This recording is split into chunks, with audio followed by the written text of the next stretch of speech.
What is going on, everybody? Welcome back to NFL Turf Talk. Happy Friday. We are live here on the DSM Media Twitter channel, as well as the DSM NFL Turf Talk YouTube channel. First and foremost, guys, make sure to check us out at DSM_media is where you can find us. Make sure to hit that follow button and then check out the link tree. It's in our bio on Twitter. It'll take you directly to all the YouTube links we have. As you can see popped up on the screen underneath Scotty, that's the one you're looking to find here for Turf Talk. Make sure to smash that subscribe button, share it, like the video. We greatly appreciate each and every one of you that tapped in here with us. We are on to our week 6 recap show. The Bengals, Joe Flacco, take down the Steelers and Aaron Rodgers last night in a shootout, Scotty, in Cincinnati to kick off week 7. We got our updated top 10 power rankings, our updated tier rankings we're going to get to with you guys. So make sure to tap in, comment, get involved with us. And happy Friday, my man. What is going on? Yes, sir. Happy Friday, man. It somehow was a short week, felt like a long week, but we are here nonetheless, man. And you mentioned that Thursday night football game. That was probably the best one I've seen so far. I mean, just two, old school quarterbacks just going at it through the air. 300 plus yards from both, right? So I don't know if Rodgers got up there, but I do know Joe Flack got up over 300 passing yards. I know Rodgers, he launched one at the end of the game. That was like over 70 yards. Man still has a cannon on his arm, or attached to his shoulder, I guess you would say. But no, it was a fun game last night. Way to get week 6 kicked off. Way better than last Thursday's game. Yeah. Way better than last Thursday's game, 100%. I don't even remember there being a game last week, Scotty. Yeah, that one's I must have missed that one. But yeah, happy Friday, my man. Happy to be here with you. We were just breaking down some, entertainment genres before we hopped on here, getting our Friday started right. But no, man. Happy week 7, I guess we could say at this point. With Thursday night kicking us off. I mean, we're only in like mid-ish to late October, right? We're getting to late October, but the season's already flying by, man. We're a third of the way through, and you're kind of starting to see, I guess, in some sort of way, the league and the standings take shape. But something you pointed out to me, something you said to me, on Faithful Fanatics when we were talking about the Eagles and kind of who they've beaten and now who they've lost to, just a lot of parody. Is the word you used, going on around the league, which I think the people will see when we get to our tier rankings, what we mean by that. But just a lot of ups and downs. And I know that's why they say, any given Sunday. And anything can happen each and every week. And, it's matchup based. And this team will beat these two teams, but lose to this team who beat this team. And it just goes around in a circle. But that's kind of where we're at this point of the year, man. Yeah. I mean, you have the Bucs, who are now 5-1, who we're going to talk about Baker Mayfield. You have the Colts and Daniel Jones, who are 5-1 in a tough game against the Cardinals at home, which was probably Daniel Jones' worst game of the season so far. But they're 5-1 and undefeated at home nonetheless. You have a bunch of 4-2 teams that we probably didn't expect to probably be 4-2 at this point. Drake May and the New England Patriots continue to impress. Jacksonville is 4-2, coming off of an 8-point loss to Seattle, who's 4-2. The Rams, San Fran, the Lions, so on and so forth. The Bills, Chargers. The Eagles, the Chargers. There's just a lot of teams that are very tight. Yeah, the Steelers, who lost last night, to your point. You have a couple 3-3 teams like the Chiefs, like the Commanders, who are in that playoff contention type of range. The Packers are 3-1-1. There's not a lot of separation at the top. Yeah. And I would say, I'll throw it to you here, the two teams that are leading the league right now with 5 wins in Tampa and Indianapolis, I don't view as the two best teams in football. Would you agree with that? Or am I being too harsh and not buying in enough on what they've accomplished so far? I think, like, when we put it on paper, when we do our power rankings, like, yes, I think we have to put them up there out of respect of what they've done. But, like, in our hearts and what we truly believe, like, do I think that Daniel Jones can win the Super Bowl?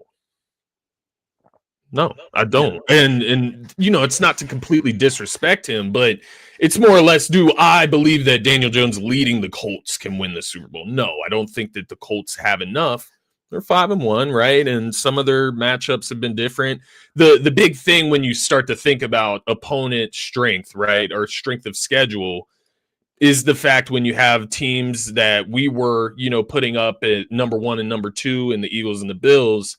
Well, they lost to the Giants and they've lost to the Falcons recently, who just, as we mentioned earlier this week, lost 26-0, 30-0 to the fucking Panthers. So yes.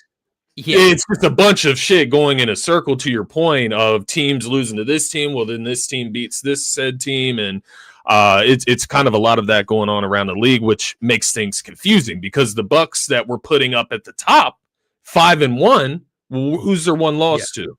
It's to the Eagles at home in Tampa Bay, where Chris Godwin wasn't injured, right? And they did have Igbuka out there balling, and Bucky Irvin. So and the one loss the Colts have is to the Rams, and one of the 2 losses the Rams have are to the like it just goes around in that constant circle of Rams lost to the Niners. Is the best, right? Yeah, exactly. The Rams lost to the Niners, but the Niners are beat to hell, and they're both 4-2. So who would you say is the better team moving forward, right? So we think the Rams are better than the Niners, right?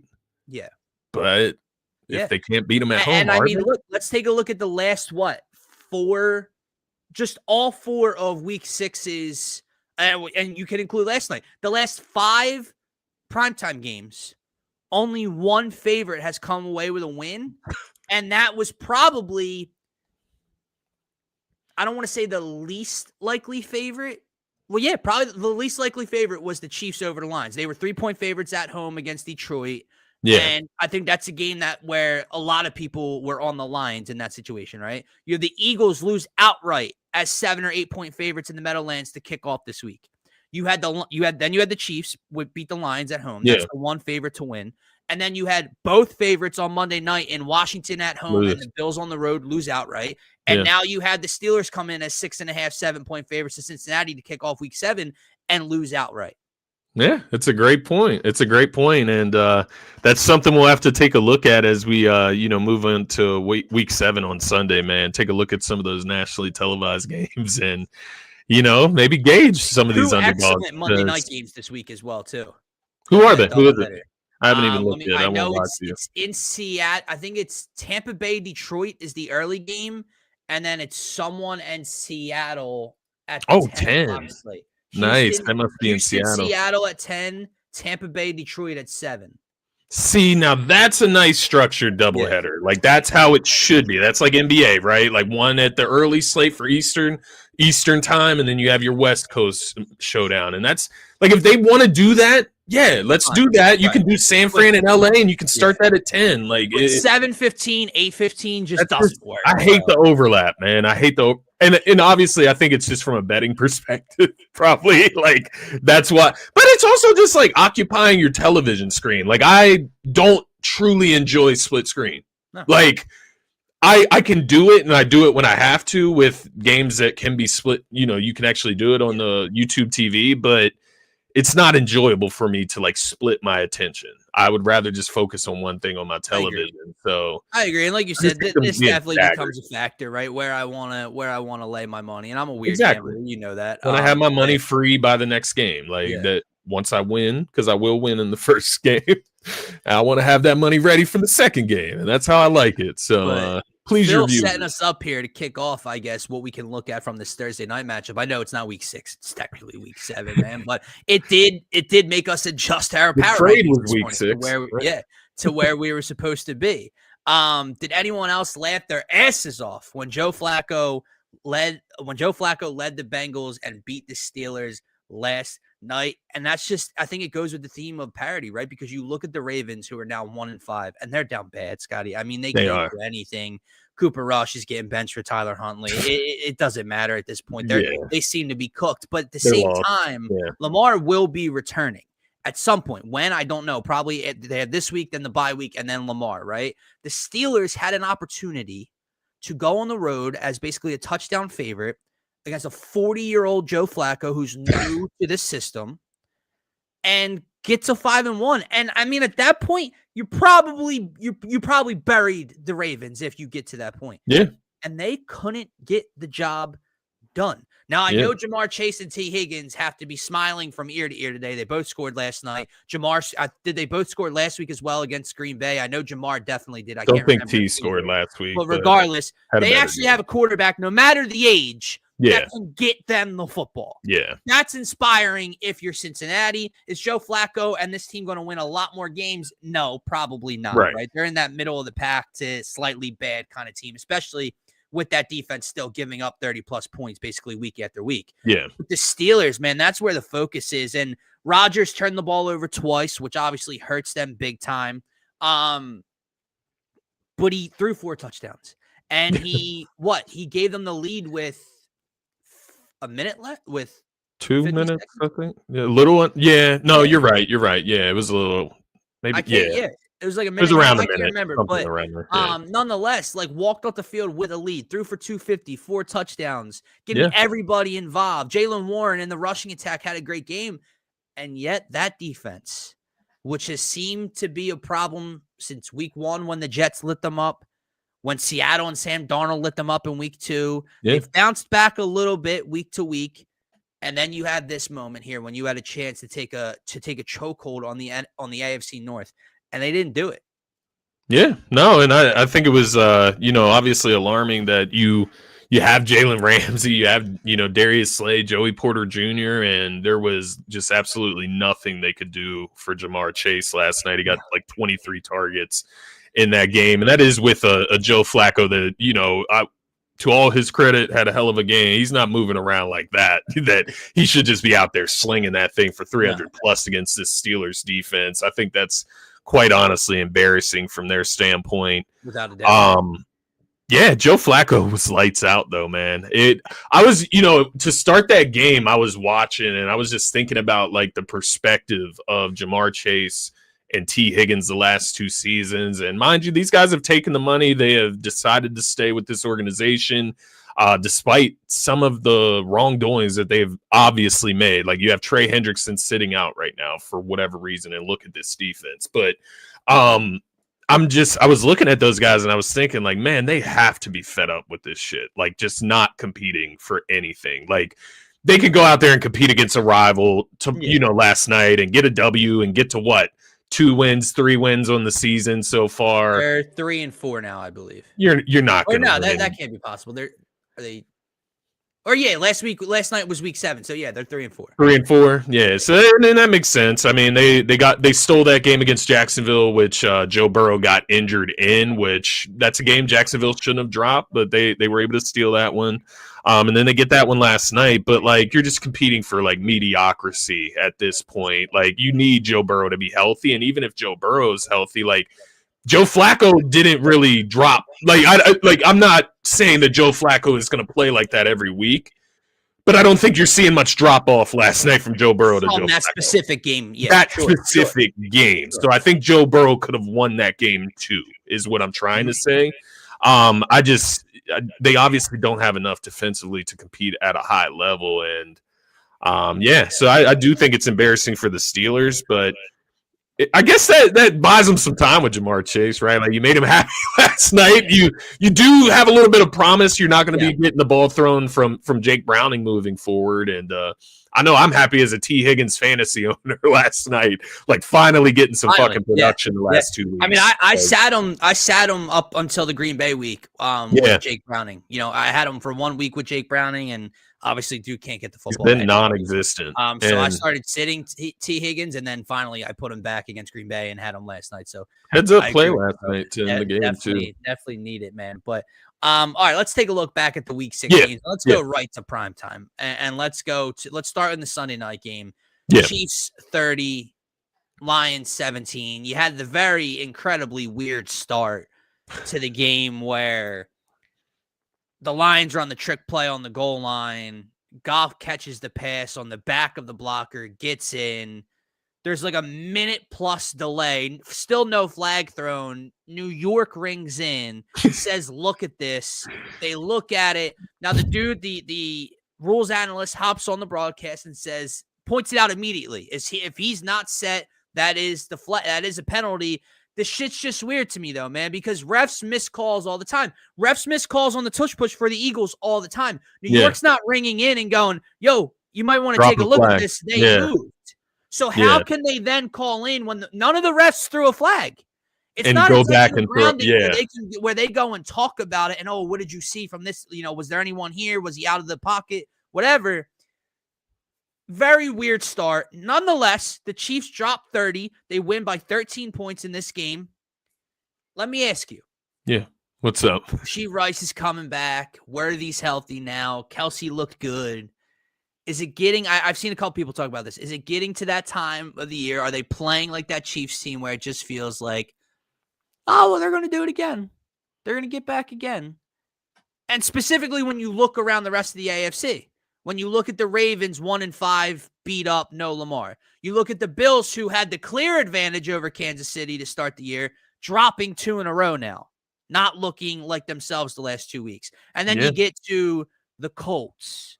You get to Jacksonville, who the Chiefs just lost to. You get to the Chargers. You get to those Denver. You get to those types of teams. And when you start thinking about long-term, the playoffs, Bo Nix or Trevor Lawrence or Daniel Jones going to beat Patty? I don't think so. So, like, the way they looked in that game, does it feel like it's just starting to get to that point again? Well, all right, here we go. Let's see. Because I counted them out after 2 weeks. Yeah, I think it's fair. I mean, I obviously I think it's different from our perspective, or at least from my perspective, like as an Eagles fan. Like from that perspective, the Chiefs just don't intimidate me to that level anymore, like at all. Like it's just like they're just another team in a sense, like they're another tough opponent. Like, if to put it in that sense, we've already beat them, we know we can.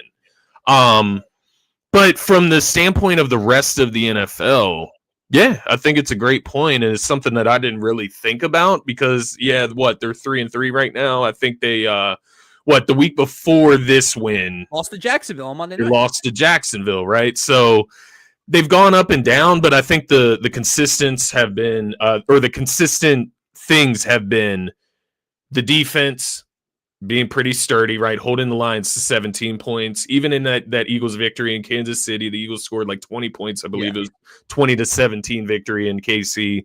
The defense is solid. I thought, the Ravens would be able to go in there with Lamar Jackson and put up 30 plus against that deep. No, that did not happen. Lamar got injured. It's a caveat, but nonetheless, that offense was not able to put up points against the Chiefs. I think the defense is good, and Mahomes is playing at an MVP level. Yes. That's the big thing here. The big asterisk mark, or whatever you want to call it, for the Chiefs right now is that Mahomes playing at an MVP level without Rashee Rice. He's got Worthy back full time now, and they will. Rice is coming back. They'll get back to operating. One detractor for me for the Chiefs, man, and there's going to be detractors, but I'm just thinking from the Super Bowl. Juju getting beat up after the game? No, it's not that, but he is a punk ass motherfucker. Dumbass decision by Brian Branch. Don't get me twisted there. But Juju, obviously, we have our experiences with him as well. No, it's the run game, man. I just do not believe in Kareem Hunt. I do not believe in Isaiah Pacheco. I believed in Kareem Hunt in 2017, 2018, whatever the hell it was. But can Mahomes supply them with enough with his legs to just get them by? It is possible. So we'll see, man. They did look good against Detroit. I'll give them that credit. And now they get their number one wide receiver back for sure. Yeah. No, it's a fantastic point, man. And then look at the next two Monday night games. We had that doubleheader that we were real quick before we move on. Any takeaways for the Lions and any level of disappointment from this loss, or is this kind of just an acceptable loss on the road? Well, it is an acceptable loss. However, I'm looking at that schedule. I was looking for a statement, and you've lost to the Packers by 14. You've lost to the Chiefs by 13. You did beat the Ravens when they had Lamar, but the Ravens are 1-5. It is what they're not a good team regardless. The defense is horrible. Yeah. You've beaten the Bears at home, the Browns at home, and the first week of Joe Flacco. Or no, that was still Jake Browning at that point. Yeah, it was Jake Browning. So you've beaten Jake Browning, the Browns, and the Bears, and the 1-5 Ravens. So it's getting to the where all right, you have the Bucs on Monday night at home. That's going to be a nice. Now, Luka might come back. I don't know what Godwin's status is, whatever. You lose to the Bucks this week, I'm going to start to question you. Because you're going to be one of those teams. You're going to be one of those teams like the Commanders that I look at where, all right, at the end of the year, you might have 11 wins. You've beaten close to nobody. Yeah. So, I mean, they have it coming up. They had the Bucks, they have the Vikings, they have at Washington, and then at Eagles. 2 weeks after that, they have Green Bay again. They have the Cowboys, at Rams, Steelers. So that schedule is definitely going to start to stiffen up for Detroit. They're going to, I would assume, they're going to win a handful of those games, right? Yeah. So they'll start to put the resume together, I would think. But as of right now, as I'm looking at a 4-2 start, no, you've beaten nobody. Like, are they better than last year? 1-5 Ravens team. You know what I mean? Like, are they better than the Detroit Lions of last year that, ran the NFC basically? This year's team? Yeah, this year's team. Are they better? Right. Yeah, exactly. That's kind of what I'm getting at. Like, so far, they have not proven to be better. Yeah, and you got knocked out at home in the divisional round last year. By a rookie quarterback. Yeah. So, we'll see.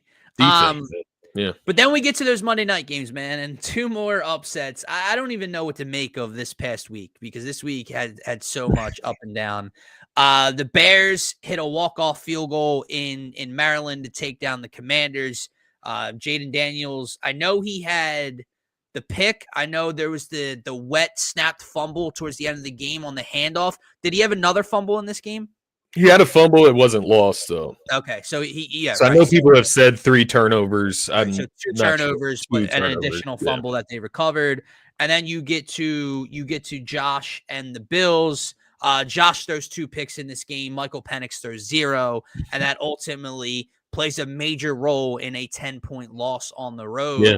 Major wins for the Bears and for the Falcons, who both get to 3 wins on the year.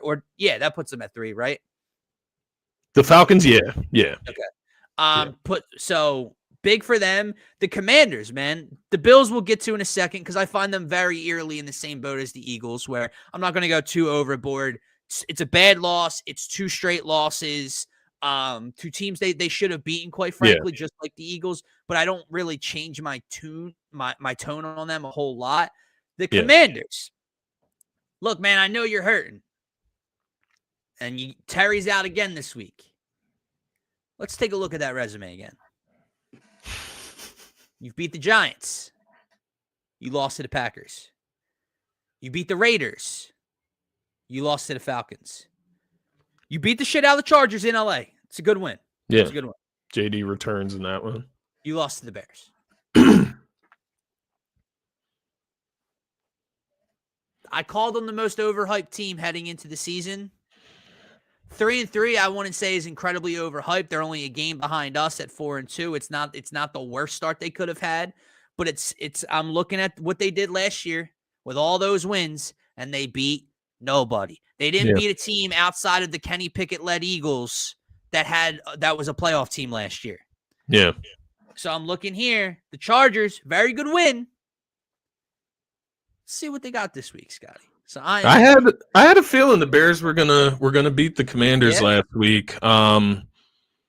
It was just it's kind of like what you said. They were coming off a big win in LA, returning home. You are missing a few weapons, but more importantly, I was just looking at it from the Bears' perspective, and even more importantly, Caleb Williams. His perspective, he was the number 1 pick in that draft. He did not win Rookie of the Year. He did not win Offensive Rookie of the Year. Jaden Daniels was that guy, and Jaden Daniels gets all the shine from that draft class. So I looked at it, from Caleb Williams having a little bit of chip on his shoulder, but shout out to DeAndre Swift, man. Went out there and had quite a few big plays in that game. Man. Obviously, he still hates the Commanders for us. A little bit of a Philly extension there, I would say, but no, it is just funny watching them kind of flounder out like that on national television. And it kind of played out differently than their matchup last year, which was also down to the wire. And as I'm sure you can remember, the Commanders won with that late Hail Mary last year in Chicago. So Bears got a little bit of retribution there. But no, I think the Commanders, we'll find out that they're just this middle of the pack team, man. Like they're not too good. They're not too bad. They're just going to be. They'll be able to compete in most games. Like that's what I mean. Like they're a competitive team. Are they a championship team? I'm not seeing it just yet. We'll have to see once they get healthy. But yeah. No, had a hell of a playoff run last year, and obviously got to the NFC Championship, which I get will put you in championship contention, right? You got there last year in JD's rookie season, but I agree. I don't see it. I look at the road that they traveled last year. I look at the road they're traveling right now. He carried Terry, them I get it. Yeah. He carried them. You can't do that long term in the NFL. No, You're going to get figured out. They're so old. They're getting banged up all across the board. The running back room is hurt. They're missing their number one wide receiver. Debo's been banged up. That defense is incredibly aging and banged up. Yeah. I just don't see it. I don't see Jaden Daniels playing at the same exact level. Like you mentioned, he should have turned the ball over 3 times in this game. Do they got the Cowboys this week? Is it Dallas? Dallas week? Yes, at Dallas. That should be a good game. This week is a banger, dude. There are a ton of good games. I even think is there a London game? Yeah, it's Rams Jacksonville. That one's way better. Yeah. For sure. All across the board, it's a good ass week. Some stacked matchups. Let's go back to them Bills though, man. Let's go back to them real quick. What do you got for me? I do feel you, and I do want to be fair to them, so I'm not going to troll like I feel that I should because of the way the national media talk about the Eagles versus the Bills per se. But to your point, you're on the road, and one thing that has to be clear, like Bijan played out of his fucking mind that night. Like the plays that he was making in that game were plays that other running backs can't make, other than maybe a slight few, but. I will say the one concern for the Bills that I come out of this game, and I think it's a concern that we probably had coming into the season, man, and it's that defense, right? Like, and specifically that run defense, because we saw King Henry week 1. They won that game. They came back. Josh Allen's Superman performance. They came back and won, but Derrick Henry did have a game in week 1. He fumbled in a big-ass moment, but he had a hell of a game on the ground in that game. For 168 or something like that. They were unable to stop him, so I do worry about the Bills specifically against I agree. Great rushing attacks, man. That's going to be dangerous.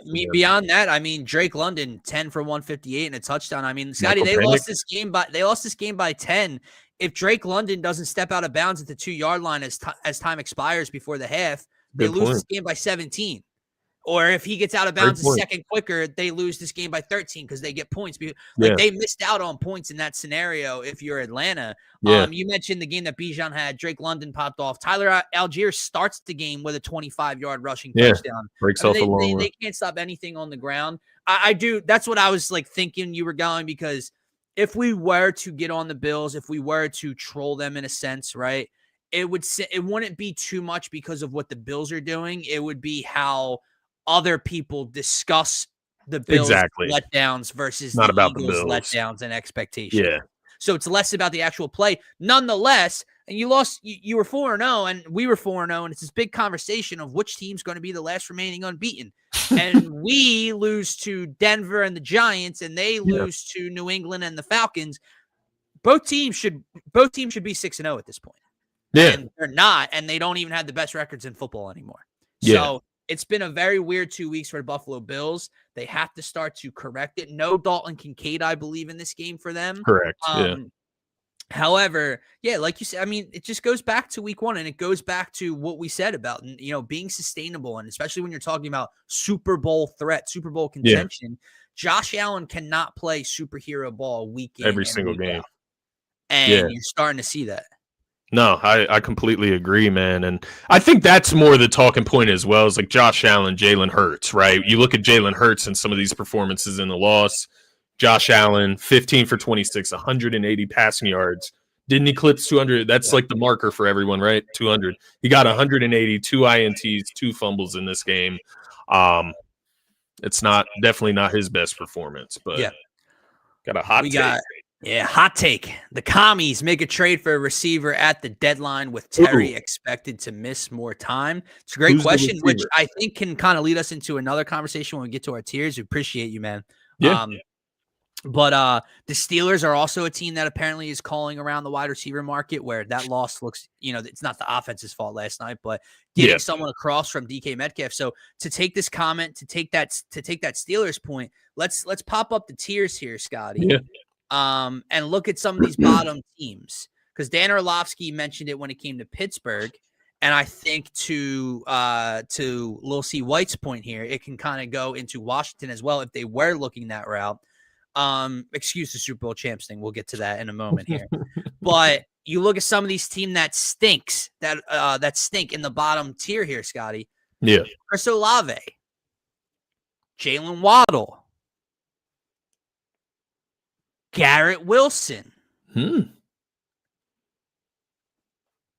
Jerry Jeudy. I've seen D-Hop's name thrown around. I know he's a little bit older, but he could help somebody. I know they didn't want to trade him before the season, but a Jacoby Myers. Raiders. All those teams down there in that absolutely stinks category. Yeah. Could a Washington, could a Steelers, could a team that's in that playoff contention, we might not quite believe right now that they are Super Bowl threats, could a team like that go out and make a move with one of these awful teams and steal one of a top 15-ish wide receiver in the cases of Olave, Garrett Wilson, who obviously would be the prized possession here, in my opinion. You're giving up a lot. And then a Jalen Waddle, right? Could one of those teams make a move like that?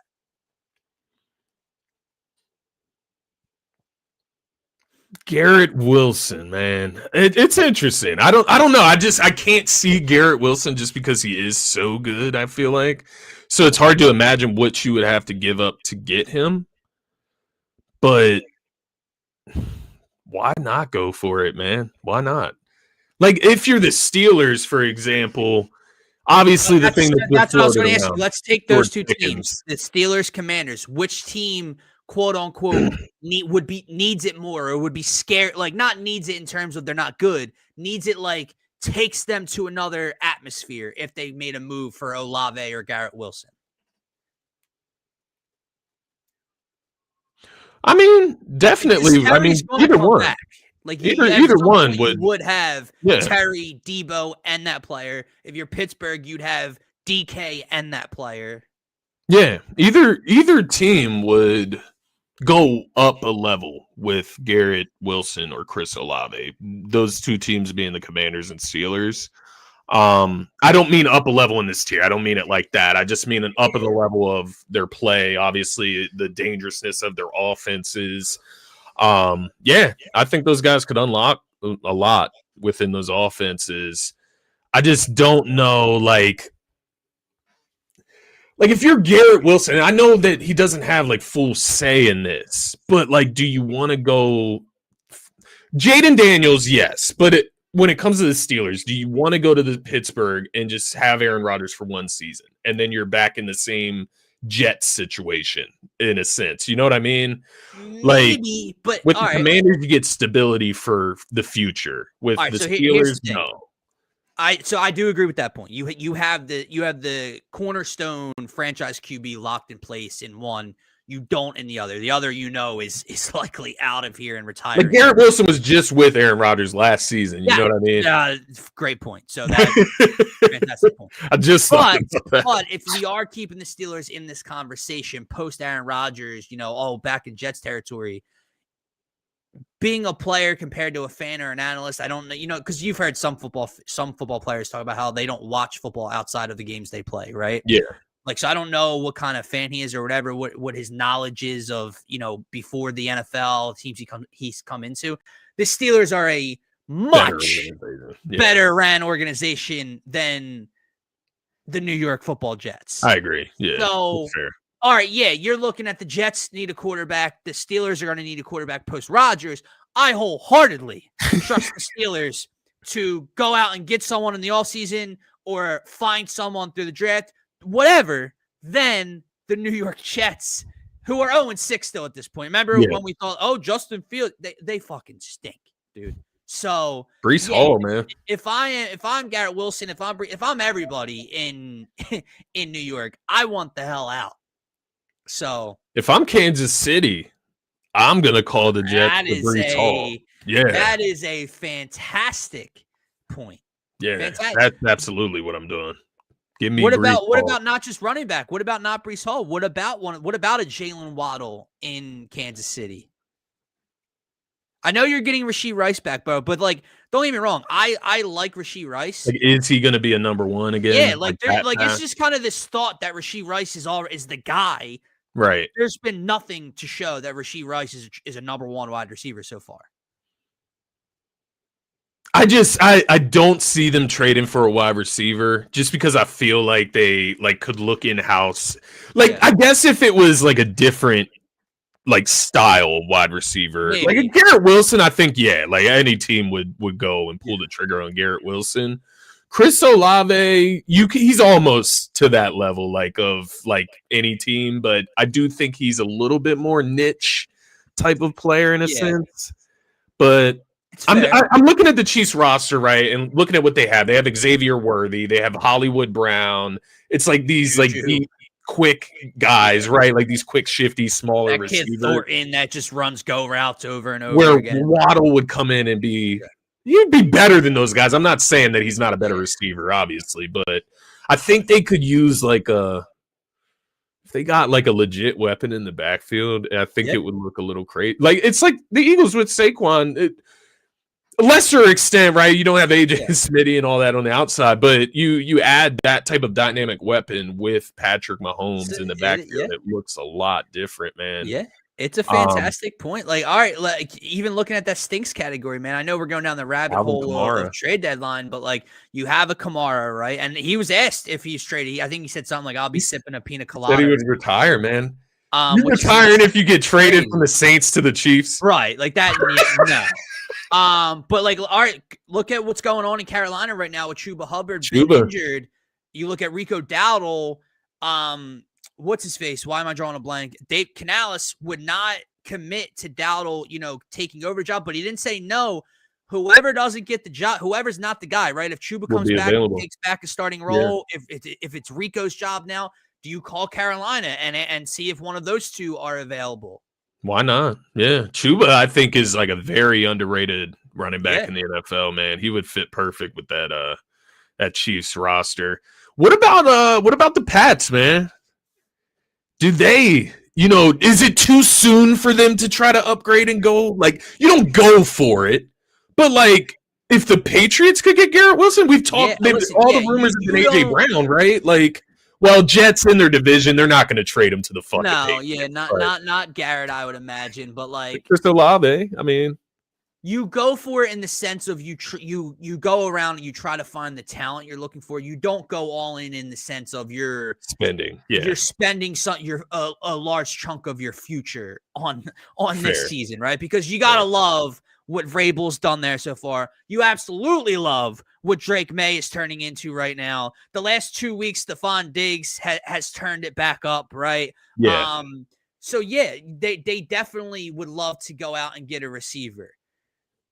What level of receiver, how much that price tag comes with, it's something to look at because you're 4-2. You just beat the Bills. You are technically in first place of the AFC East. Yeah. Why wouldn't you go out and try to get someone? But you don't wager your future on it.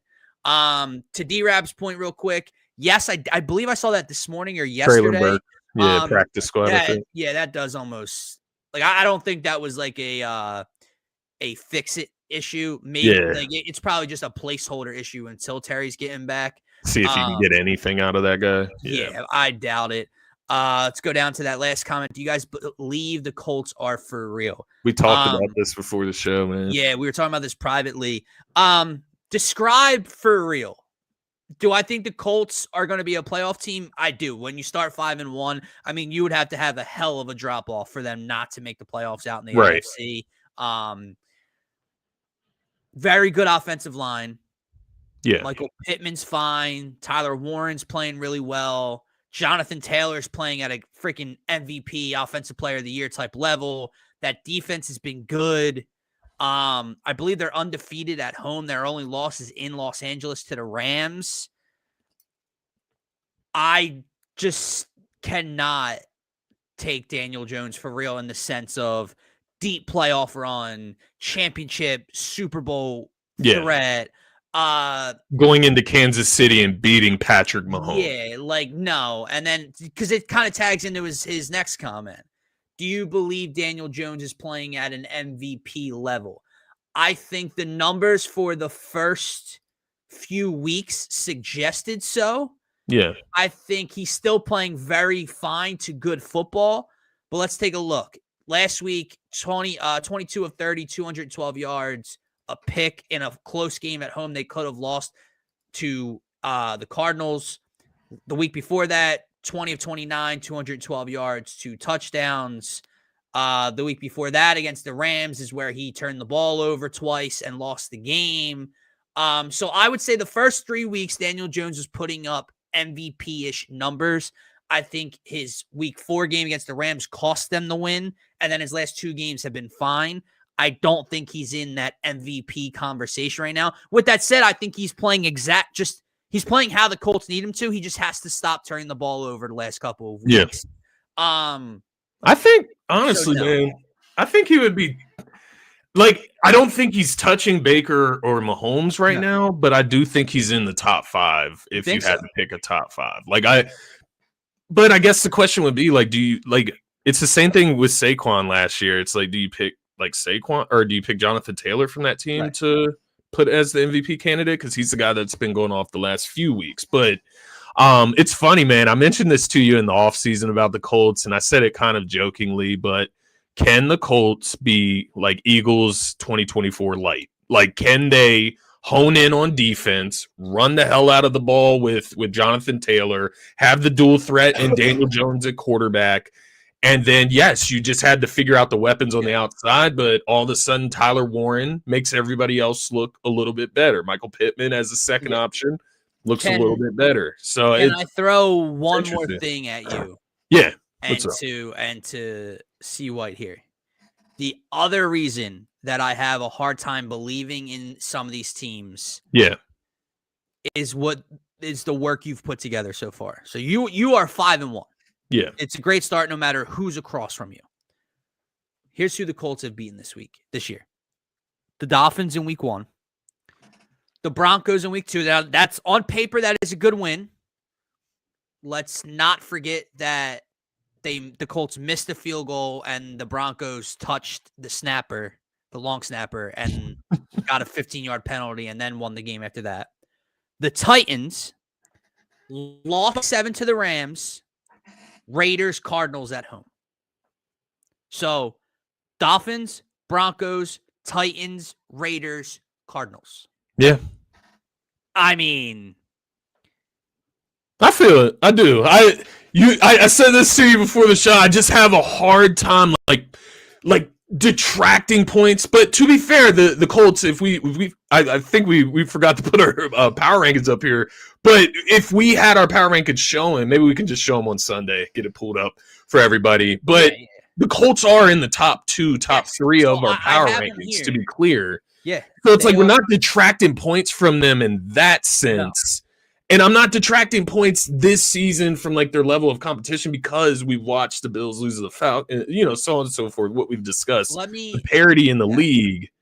But to be clear, like, do I see the Colts competing for the Super Bowl? Because I have our power rankings. No, I can't believe it right now. On the screen to the right of me, and I can't pull them up because they don't fit on the screen. But I'll read them. Yeah. I'll read 1 through 10 in a second. But to Scotty's point, the Colts fall at number 2 here, right?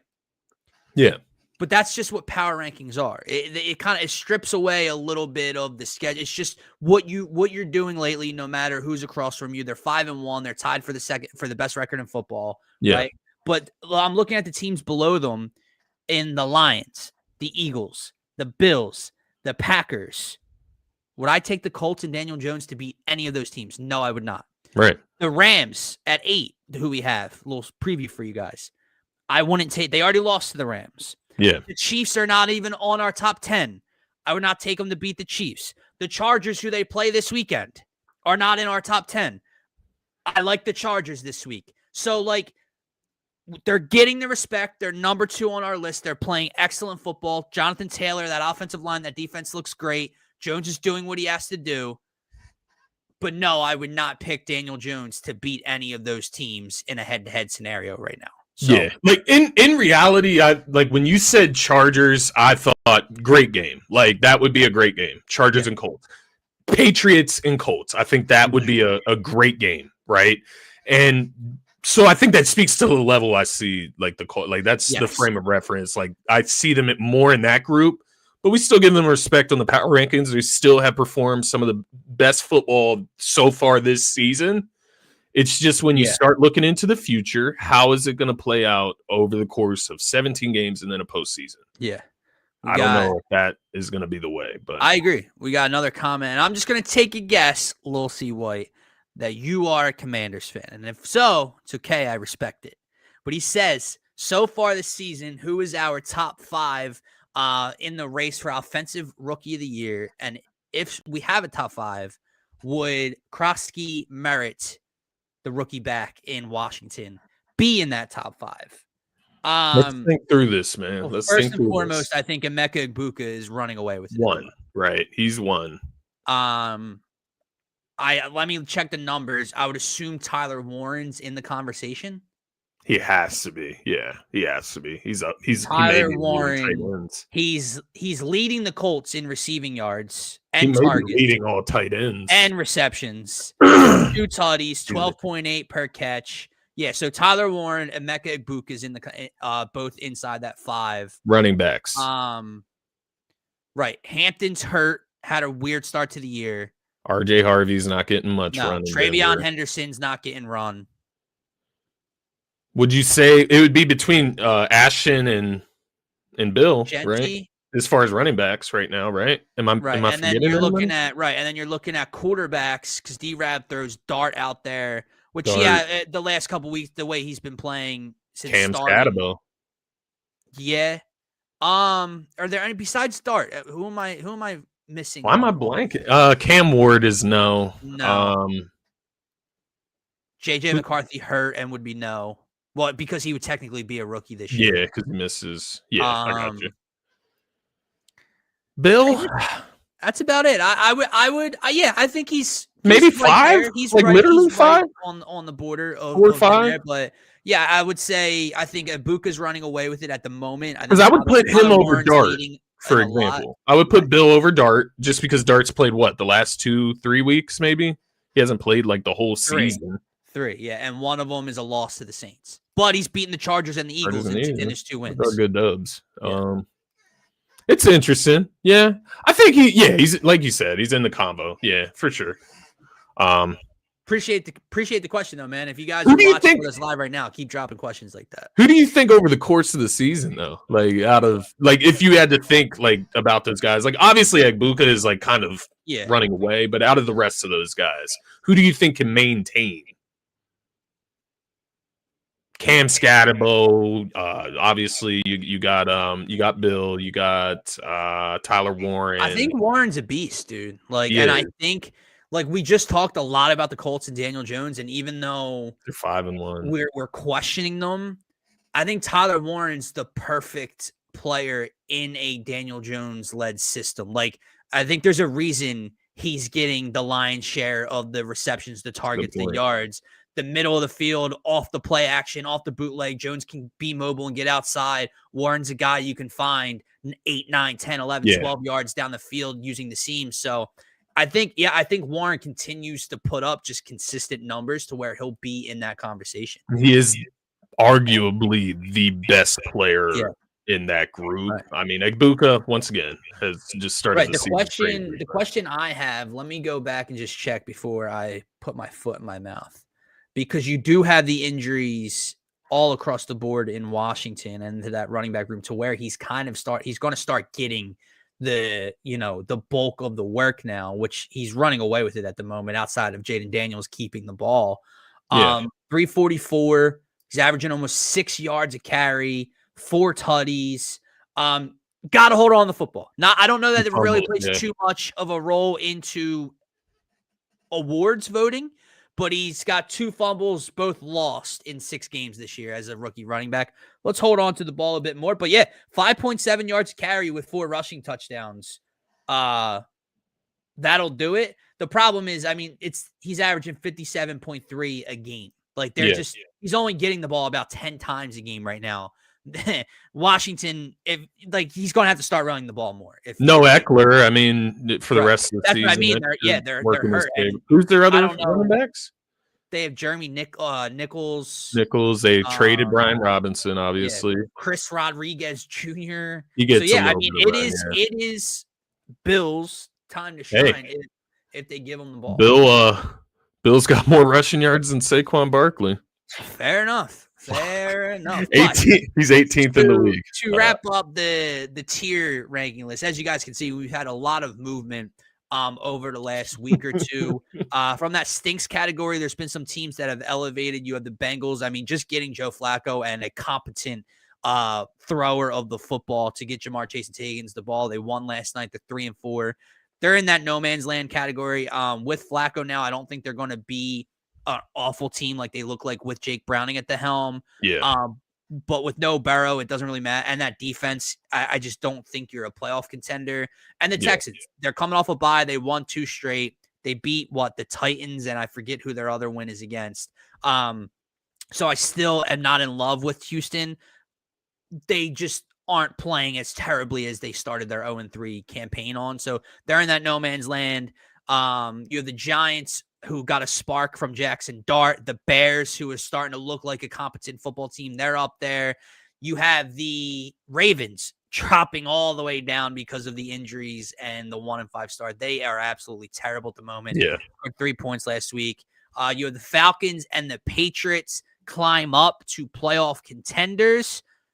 But the biggest one of all, Scotty, we got no Super Bowl champs, man. Why is that right now? Because there's so much parity in the NFL right now. We discussed it a lot earlier as we went through last week's games. But, I mean, you have the Eagles, who maybe you would put up there at 4-2, right? But they've lost to the Giants and the Broncos the last few weeks. You've got the Lions that just lost to the Chiefs by double digits this last week. You've got the Bucs. They're 5-1. They're probably the most they probably have the best resume to be. They're number 1 on our power rankings. Yeah. You could maybe put them up there because they are going to get Godwin and Mike Evans and Bucky Irvin back at some point.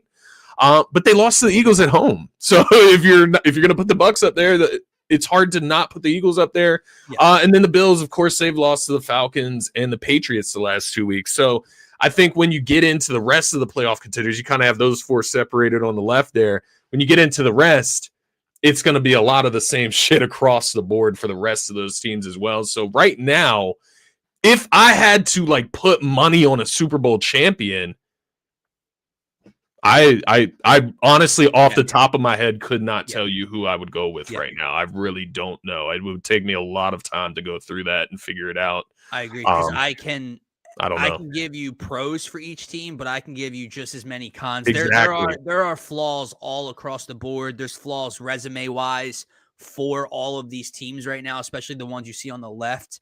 Like you said, the Bucs are playing the best ball right now, but they had Ibuka, they had Bucky Irving, they had Chris Godwin come back. Yes, they were missing Mike Evans, which is a big one, but they lost to that struggling Eagles team, right? That's the last Eagles win of their 4-2 record. So to say the Bucs are up there, but the Eagles are not, it's not to say that there are no teams, all these teams, most of these teams, I would say, can be in Super Bowl champs contention.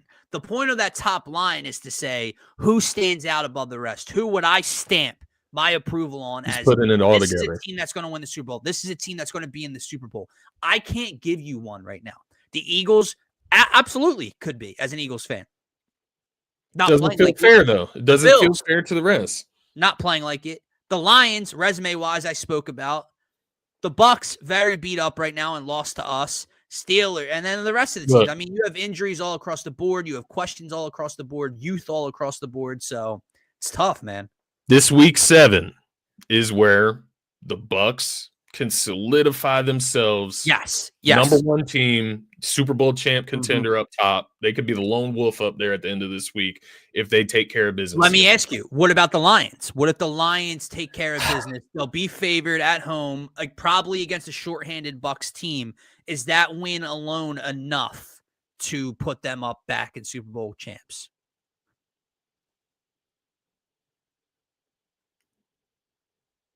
No. All right, fair enough. No, I don't disagree. I don't think you're wrong.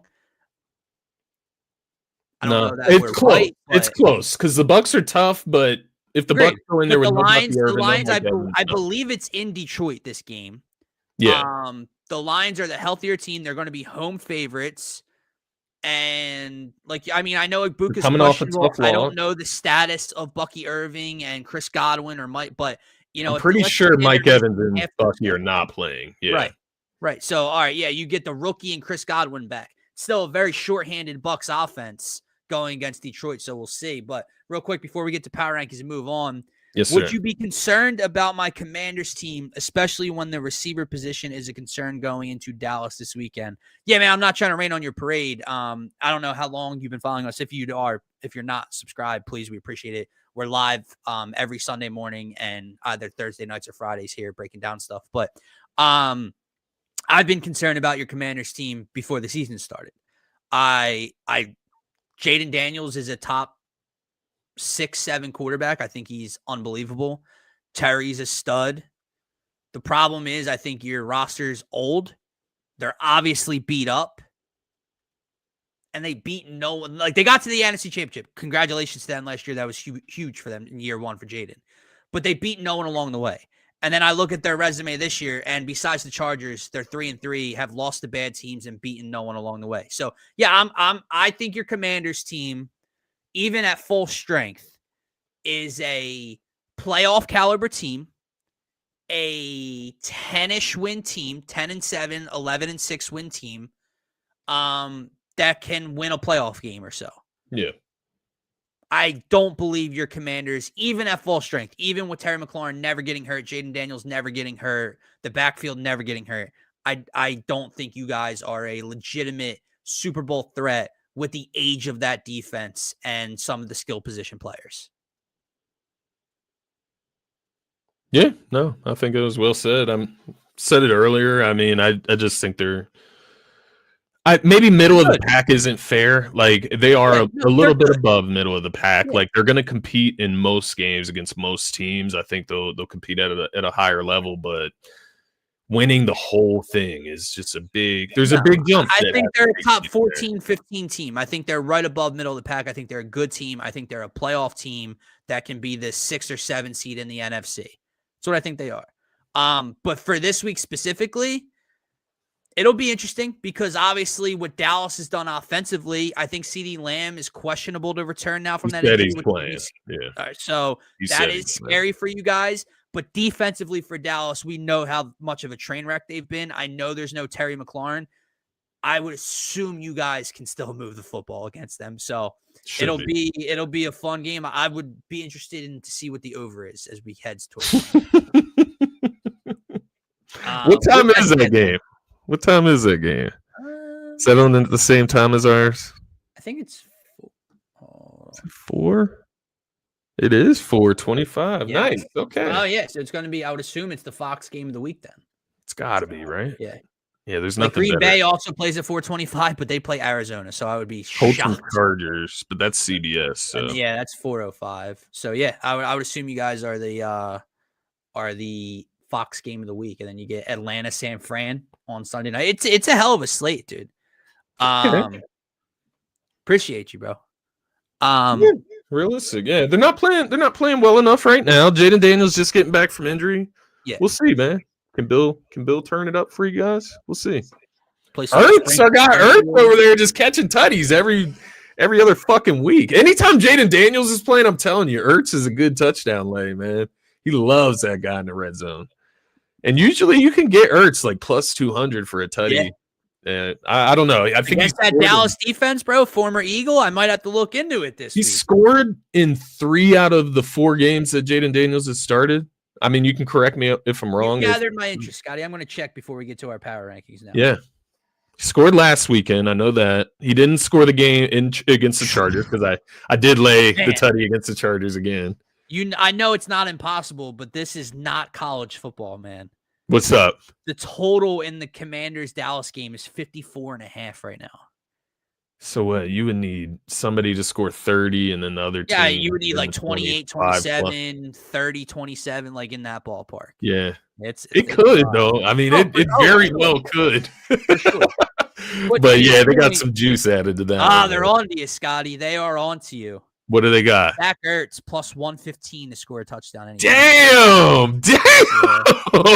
I swear, last 2 games plus 200. But maybe that was just with the idea of Jaden Daniels coming back from injury and so on and so forth. Can I interest you in John Bates plus 1,200? John Bates, is that the backup tight end? I believe it is. What is it? Maybe third string. I don't know. You said plus 1,200? Second highest odds to score. Plus 140 on Hard Rock. D-Rab says. So you shop around the books a little bit, but all right. Honestly, let's get to our. Let's get to our updated top 10 power rankings as we head into week 7, and we'll get on out of here. Starting at number 1, we do have the Baker Mayfield-led Tampa Bay Buccaneers. They are 5-1. Baker's playing, like, in my opinion, the lead MVP candidate. Just guys continue to go down, get hurt. Ibuka gets hurt this past week. It does not stop him. He just throws dimes to whoever's out on the field with them. And then coming in at number 2, the other 5-1 team. See, we give respect to Daniel Jones on the show, Scotty. The Indianapolis Colts come in there. And then following, man, we have a bunch of teams that are coming off of losses, coming off of close wins that should be the best teams in the NFL, just not playing like it right now. The Eagles coming in at number 4, possibly some bias, but with who's below them, I can't say they dropped that far. Or I'm sorry, the Lions are number 3. I skipped right by them. Eagles 4, Bills 5, Packers 6, San Fran 7, Rams 8. Do I think the Rams in this current condition are better than the Niners? Yes, but we saw the Rams versus the Niners beat up a few weeks ago in LA, and the Niners beat them head-to-head. So Niners get the nod at 7, Rams stick at 8. And then some newbies, Scotty, Drake May and the New England Patriots. Your AFC East leading New England Patriots come in at 9, while Sam Darnold and the Seattle Seahawks come in at number 10. There are obviously a ton of honorable mentions. If you just go back and look at our playoff contenders list, you can get to any number of teams and say, well, why aren't they on there? Because there's a lot of 4-2 teams, bro. Yeah. The Chiefs are 3-3. There's a lot of teams. We had the Steelers on here until last night. Yeah. The Steelers were high up on this list going into last night. Now they're losing to Joe Flacco, 7-point favorites. They're removed. That's how much parity, in the league, man. A lot of teams that deserve to be there, but that is what we came up with heading into Week 7 collectively. I feel like, D-Rad, we were talking about this before the show, too. I've become like this little, like, mini Pats fan somehow. I don't know. Maybe it's because Milton Williams went there, and, I don't know what it is. I really don't know what it is. I don't know what it is about it. I guess maybe just because I picked him as my sleeper going into the season. They're one of your Cinderellas coming into the year. It just, I don't know. Drake May's playing some lights out football. That's all I'll say, man. He is he's a fun guy to watch, honestly. Yeah. But slinging. Slinging. No, the power rankings were hard this week, man. There's a lot of parity, especially after. Yeah, all of it. Yeah. Honestly, I don't know if we've had as much. Like, as many teams compact at this point in the season as we've had in years past. Like, I feel like in years past, you have, like, your top 5 to 6 that are your clear 5 to 6. There's 5-1s, there's 4-2s or whatever. And then I feel like 7, 8, 9, 10, and then a couple teams right outside, we have, like, 3-3 to, like, a 2-4 underachieving team that's supposed to be good. Like, who do we put here? It's kind of a crapshoot. It's a crapshoot in the sense of, bro, there's so many 4-2 playoff teams right now that I don't know. Like, this team's beating this team, but they've lost to another team that's beating that team. Like, I don't know what to do with it. So we'll see as the week goes on. A lot of tough matchups this week. We'll see if we can get any clarity through the parody there, Scotty. Something that popped into my head. Maybe we can do it Sunday for our show. Just looking at those teams and, thinking about who's here to stay and who's gonna kind of fall off. I think there's quite a few teams there that I can look at and say they're not sniffing for contender or pretender. Are you sniffing around fraudulent? Are you sniffing around what teams are 4-2, but they're not going to stay above 500 like that? Nod or fraud? No, no. I like it. Contender or pretender? Yeah, it's It sounds like a good idea. Next show, tap in, subscribe. Tap in Sunday morning, probably around 10:30, 11 a.m. We'll be live here on. Try it halftime of the London game. That's perfect. Does that Perfect. sound good? Yeah. Yeah. We'll Work see how for it's going everybody. at that point in time. Because that is a great game. Well, on paper, it's a great game. We'll see how it plays out. It's London games, Never man. know. But for myself, for Scotty, guys, as always, you can find us on Twitter together at DSM_media. Hit hit that follow button. Hate to break it to you, brother, not happening. Nah, brother. We were drinking the Phillies' blood last week because they bled out on Thursday night. You know what's fucked up about last weekend? No, wait. Oh yeah. Oh no, I was yeah. Never mind. I was thinking of a different time. But you weren't messed up this weekend. No. No, it was a different occasion. It was actually it was a fine. It was myself a a little pat on the back. You know what I always say to this D-Rab, like because my girlfriend, she's like, we don't have to drink this weekend. You know what I say to that, Scotty? Would you take a paintbrush away from Da Vinci? I wondered what was coming. Would you take the piano away from Mozart? You wouldn't, because it's what they're great at. Let the man be great. Let the man be great. Only joking, guys. Don't get it twisted. But yeah, subscribe.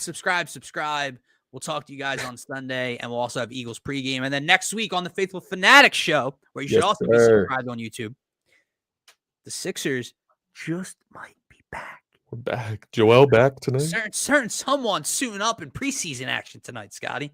Process is back on. Number 21, process back on. Franchises here. We got a lot to get into over the weekend and next week.